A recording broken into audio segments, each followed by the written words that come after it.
Daryl William Maguire is a former Australian politician who was a member of the New South Wales Legislative Assembly representing Wagga Wagga for the Liberal Party from 1999 to 2018.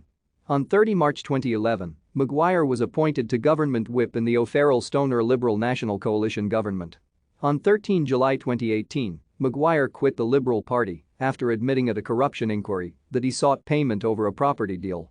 He resigned from Parliament on 3 August 2018. Between 2015 and August 2020, he had a close personal relationship with fellow Member of Parliament Gladys Berejiklian, who became Premier of New South Wales during that time.